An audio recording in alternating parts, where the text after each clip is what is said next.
We have Leslie Cerier here to speak about what's going on in Shutesbury, and I just want to let you know that she is a internationally renowned farm-to-table chef. She's been on television, on radio. She's a cookbook author. She's a motivational speaker. She teaches and trains chefs worldwide, and she lives in Shutesbury. And now she's going to talk to us not about cooking. She's going to be talking about solar panels and how it's affecting her town. Leslie. Thank you. Thank you. So, thank you for being with us today. My name is Leslie Cerier, and I live in Shutesbury. And I want to let you know what's happening in our town. Same as every other town these days. We had, a few years ago, 30 acres of beautiful forested land were clear-cut to make room for industrial solar. Since the panels went in, a lot of people living on that road are finding their basements are flooded. It's not pretty. It's back in the forest. These people didn't sign up for that, and the developer didn't really care about the environmental impact. They just cared about the bottom line, what they make. The reports came in late and inconsistent. As of a meeting a few weeks ago, we still don't know if the town made any real money on it and what the real ramifications are to the environment. We learned from this experience, though, and so unanimously as a town, we passed 15 acres max as our solar bylaws. We thought we were good. Nope. We learned, but that the plan still exists with the large landowner to clear cut 190 acres in our town for 5 solar arrays. 2 of those solar projects are sited on land intentionally to be conserved. In fact, the landowner received $3.3 million to conserve the land, but that didn't matter to her.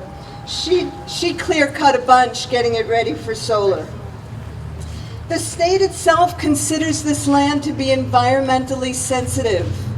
In fact, all 5 of the sites in Shutesbury are very dangerously close to wetlands. Not a good thing for natural habitat.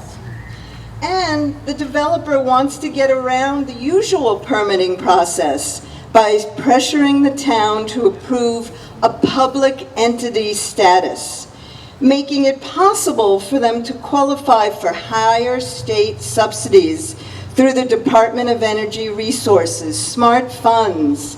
That's a gross misuse of the state funding. By establishing a public entity status arrangement with the town, which many of us in the town do not want, they would also be far less subject to the state environmental regulations. Their business model is an attempt to run our town's voter-approved solar bylaws.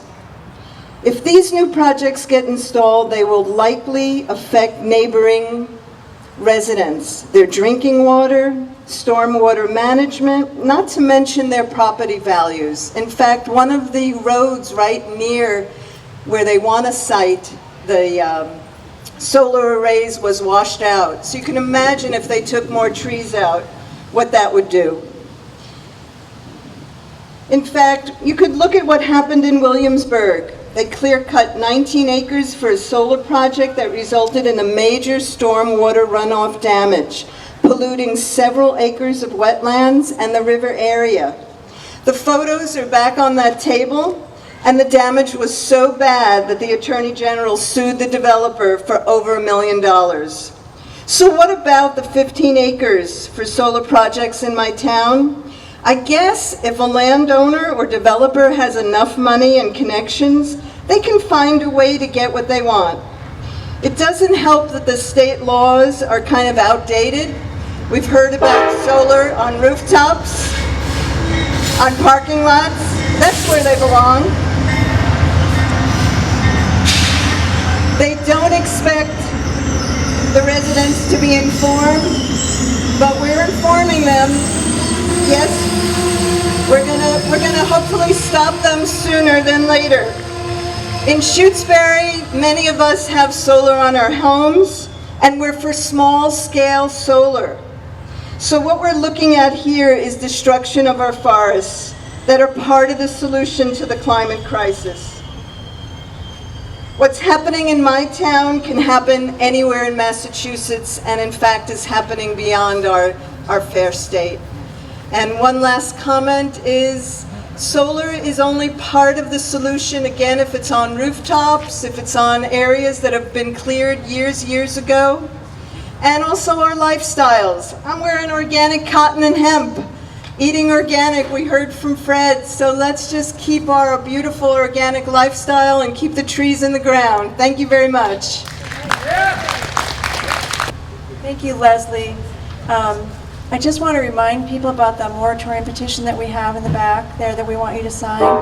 This petition isn't against solar, it's to stop stuff that's larger than 5 acres.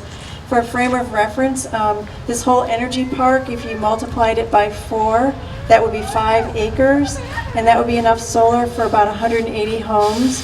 So this moratorium is not about no solar, it's about just we really need to put a stop on the stuff that's really large, and what's going on in Shutesbury is really awful, and watching this developer do this end run around their bylaws, this should be sobering to everybody here today.